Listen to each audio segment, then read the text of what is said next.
What is going on, my good people? This is your main man, Benny, and we are Talk Active. I work in technology field as PC Tech Administrator Analyst for at least 10 years. I like cycling, boxing, outdoorsy things. We generally talk about current events, technology, sports, cryptocurrency, or sometimes by request. We are regular people with factual experiences. It would be nice if we can contribute to the universe. Let's talk about it.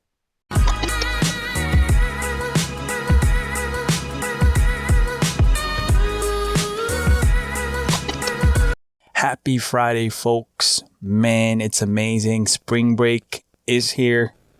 Kids are celebrating. My daughter is in middle school, and she got half day today in their class because it's spring break. Who doesn't like spring break? Even colleges, I remember when there was no COVID yet. We was at Cancun, Mexico, exploding and all that stuff in Cancun where all the yuppies, bachelors go there, but not now. We're going to get back in that later because of those current events that's happening, and we'll see. But today, guys, we're going to talk about some things specifically pointing out to the cryptocurrency world because there's a lot of movements. There's a lot of big changes happening this coming week. Today is March 26th, and there's a lot of bear market happening, and bulls are fighting back because of that. We're going to discuss some things, but we're going to start with our new segment, that would rather have segment. So the quick question today is, would you rather never be stuck in traffic again, or never get another cold? Ooh, that's an easy one.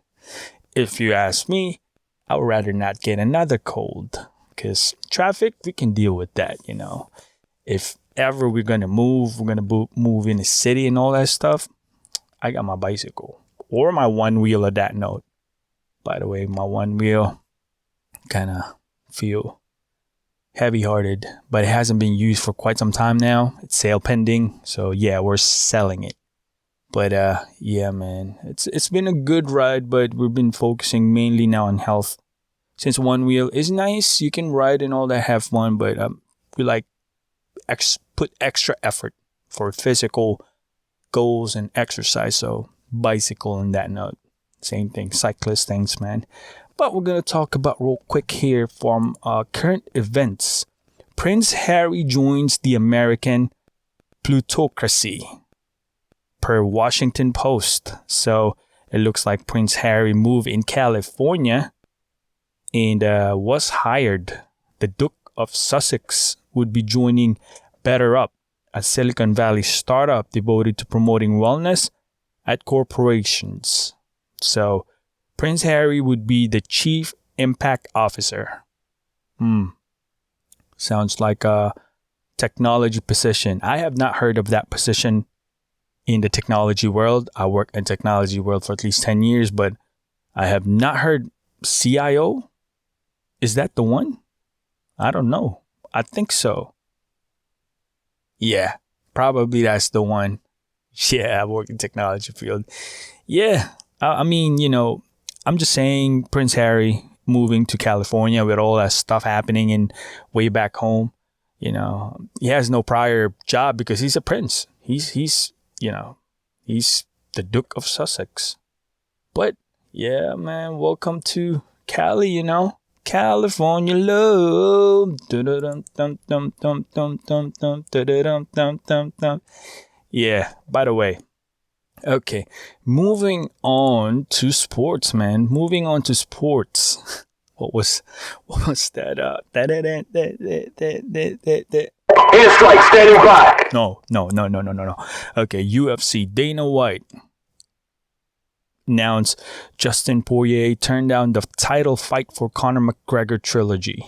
Oh man, I was waiting for that, son. Justin Gaethje probably will get Chandler versus Oliveira winner. That's gonna be tight. Chandler and Oliveira. Charles Oliveira is I must say, he's in its prime time right now. Charles is assassin. On the other hand, Chandler is like this tank, a brick tank. I can't wait to see this. We'll see. We'll see. It looks like Poirier and McGregor possibly will be pushed in July, but that was kind of a turn down. But maybe Justin need a little bit more time to prepare.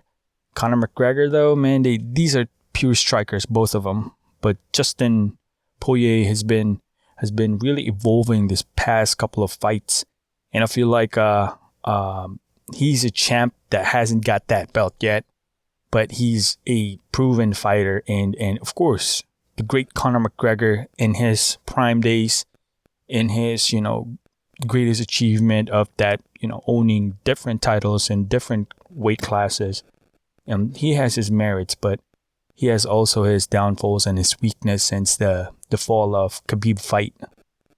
So yeah, these weight class right now are fighting for that Khabib,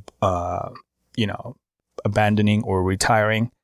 So it's an open championship weight class. So these guys are the ones competing to get the title.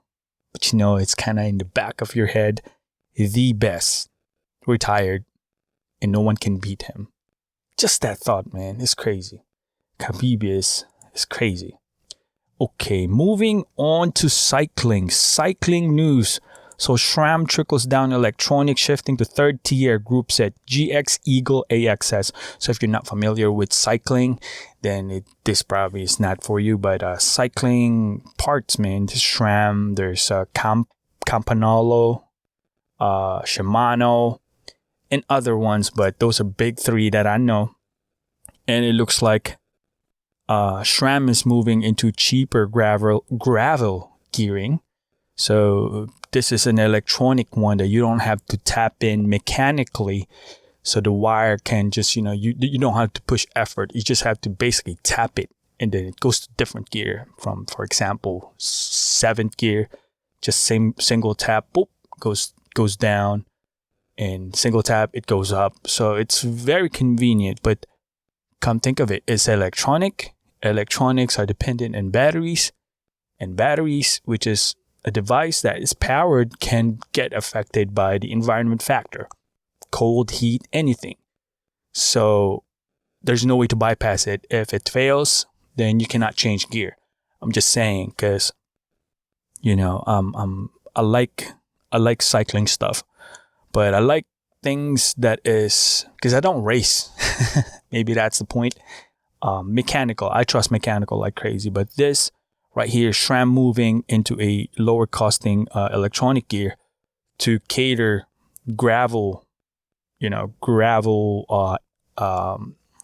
category. It's amazing because when a manufacturer goes into this type of group set, the other bigger manufacturers or competitors will be moving. So I'm saying is that when they compete, cyclist wins. You get a better pricing, better components at a cheaper, reachable price if you need to upgrade or so. So this is good news for gravel people. We got a gravel titanium bike. Check out those rides, man. Me and my wife and my buddy Elmer did a 103-kilometer ride. I post the link in there. It was so fun though, man. But I tell you, it was the coldest ride of my life. I took for granted of the bells and whistles. It was 32 degrees, and I was like, you know what? In 2 hours, it's going to be 60 degrees. But boy, I was wrong. My wife was fully geared, and she had an Oertli bigger bag in her bike rack, and she was fine. But I abandoned the full finger gloves. I just got the half gloves. Instead of putting a nice jacket, I decided to put my bib sando, or a beater, ASIC beater, and then my long sleeve cycling jersey, and then a windbreaker. I thought it was enough. Boy, it was not enough, and not even a mile of riding. These fingers was so cold. It was crazy. I will never do that again. But yes, we finished 64.3 miles, which is 103 kilometers. And we unlocked the Shimano badge in one ride. It was amazing. Boy, I'm ready for another one. It's going to be next week. It's my birthday week. I'm going to hit some. It doesn't matter road or not. We're going to hit some. Okay, moving on. Before we hit the cryptocurrency world, remember last week, episode 35, we talked about bad vaccines. Okay, there's another craziness happening right now.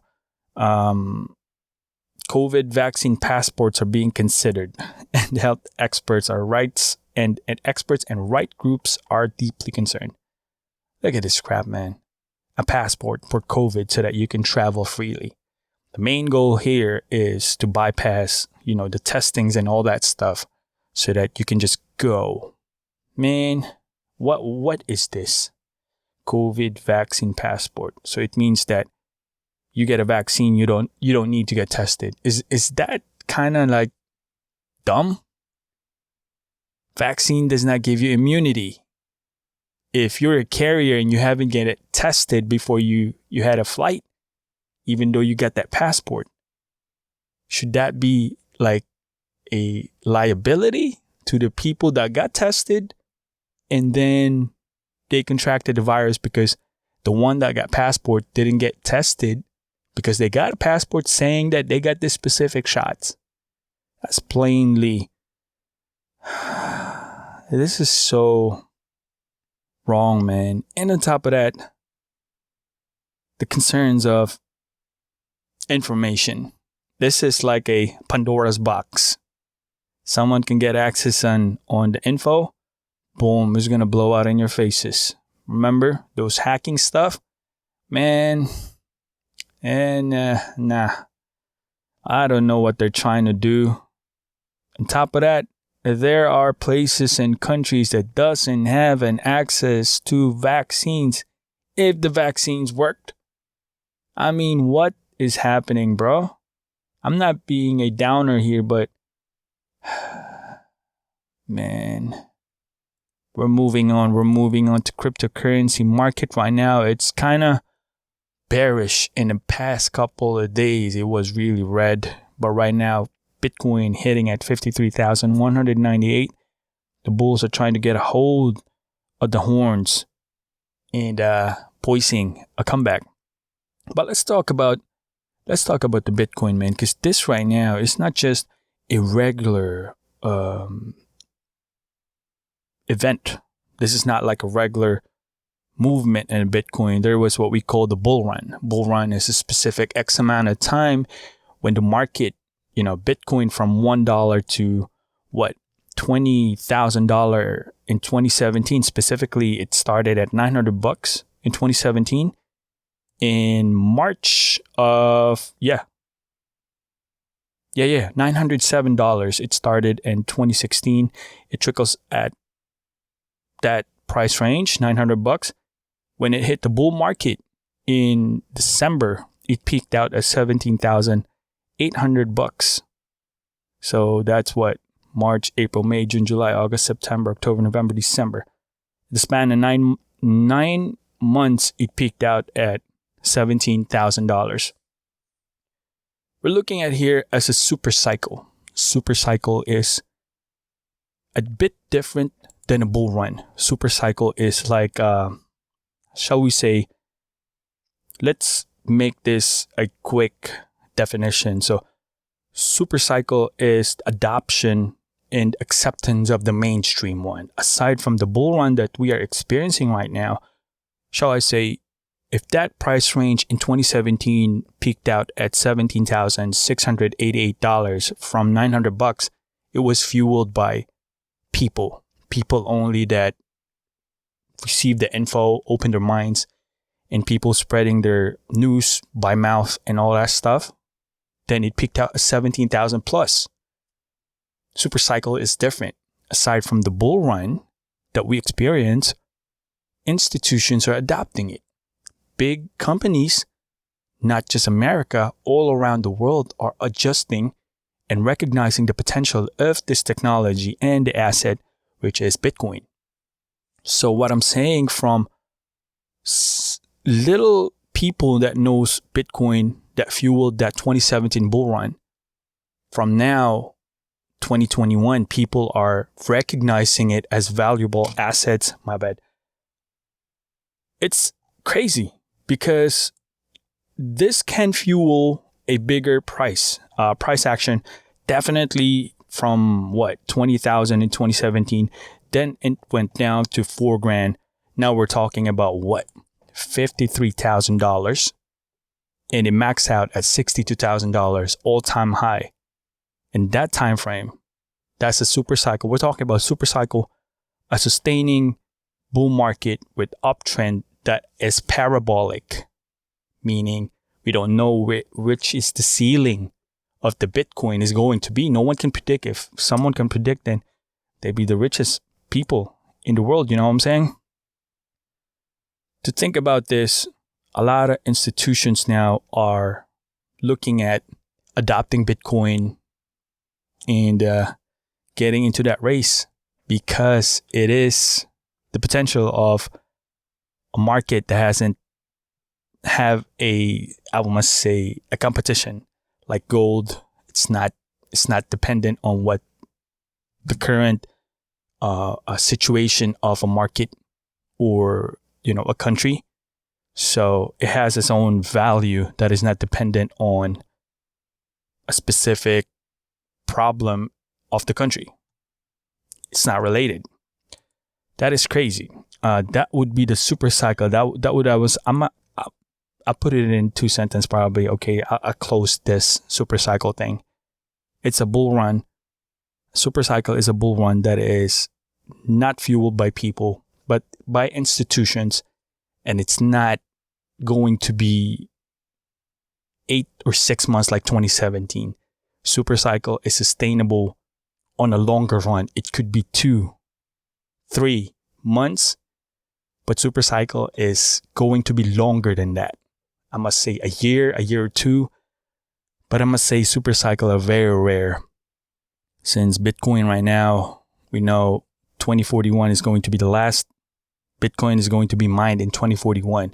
If super cycle is going to be adopted and it's right now happening, then Bitcoin can go as much as $1 million. To be honest with you, it's a rough example.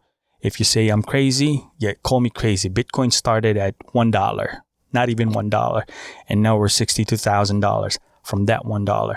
That's more than 1,000x. That's 60,000x. And if that happens in a span of 10 years, imagine what can happen to Bitcoin today, 10 years from today, if you're $62,000 in March. Just something to think about. Okay. Mentioning that Kevin O'Leary, this guy, he was a big non-Bitcoin advocate and just flipped like a pancake in a matter of minutes. And being an advocate of Bitcoin now, and he's trying to smoke out, China, crypto mine China, also known as Bloodcoin, according to O'Leary. It's funny. This centralized guy is so funny. I understand he's a businessman, millionaire, has a lot of money, but centralized people like this is good for cryptocurrency space because it's giving it a attention, news. But this centralized folks thinking about creating Bitcoin and labeling it as, this is not made in China. This is craziness, man. Bitcoin is designed for decentralization, not folks like this labeling it as, this Bitcoin is a race of American. This is blood Bitcoin from China. Nah. Guy is amazing. His business ethics, but they just creating some things. He wants to partner to a company in labeling it as, this is non-China Bitcoin. How are you going to implement that? You're going to change the entire chain of Bitcoin since it was made? If you don't understand what I'm saying is that you can't just change a Bitcoin and information and make it as yours. You got to change the information from the Bitcoin was made from the very beginning till this day. He's trying to partner with a company that can change. No, Bitcoin is not a private entity. It's proof of work. A lot of chain. bigger chains. You can't just change it because you're a Shark Tank guy. I mean, these people, man, I'm not an expert, but I do have an understanding how it works. It will not work, Kevin. I don't know what you're saying, but yeah, you can label as much Bitcoin as you want, but we're not dependent on your Bitcoin and labeling companies. Just stating facts. Okay. Before we go, Tesla officially put in their website, if you go to tesla.com, you can buy American dollars, order with card, or you can purchase officially with Bitcoin. It's crazy. So if you're going to buy Bitcoin, there's $100 due today. Non-refundable order fee. That would be on any Tesla card that you want. And you can definitely pay Bitcoin. Oh man, you can get this, Model S for 1.2, 1.3 Bitcoin. I remember the guy paid a lot of like 300 Bitcoins for a bunch of Civics. You can buy one Tesla brand new right now delivered to you for 1.5 or 1.2 Bitcoin. It is crazy. Okay, before we go, take note, guys. Cardano, ADA, is going to be decentralized, fully decentralized by March 31. That's a couple of days from now. And we got a tweet here from Input Output Company. D-Day confirmed today we have just successfully submitted an update proposal to Cardano blockchain, handing over full responsibility for operator community on March 31. This is purely decentralization. If you don't know what Cardano is one of the blue chip coins, meaning it has been into the get-go for a long time, and it's a non-proof of work. What I mean a proof of work is it is dependent on machines, GPUs, ASICs to confirm transactions. Cardano is not like that. It's not, very costly like Ethereum. Bitcoin is not that much, but fees in Bitcoin and the speed is the problem there. Ethereum right now is crazy expensive. NFTs right now, you can pay $600, $800, $900 fees to ERC20 tokens. If you want into that NFT mania right now, you have to pay those fees that much. Cardano is different. Cardano is a proof of stake, which is validates transactions within the network, which is staking. That would be, it's not dependent on machines. And they are going to be fully decentralized by March 31. It's not going to be a company, IOHP company, which is the company that Charles Hoskinson, I believe his name, that founded Cardano. So it would be a fully decentralized cryptocurrency, which is, a lot of developers, manufacturers. Is going to be crazy. The gate would be opened up in Cardano. It's going to be amazing. And as a direct competitor with Bitcoin and Ethereum, there's a big potential in this one. I am a Cardano hodler for quite some time, man, and I'm excited about this because finally people are recognizing this. Aside from Ethereum and Bitcoin and altcoin market, watch out. April is going to be very, very promising. We are excited about this, and that should be it for today, guys. I mean, episode 36, we went a little bit overboard, but we cannot miss a week. Appreciate you guys watching, man. Be safe. Don't forget to exercise. COVID is still out. Don't get complacent. But that's it for today. Always remember, God is good all the time. Don't forget to hit that like and subscribe button. It's your main boy. Peace out.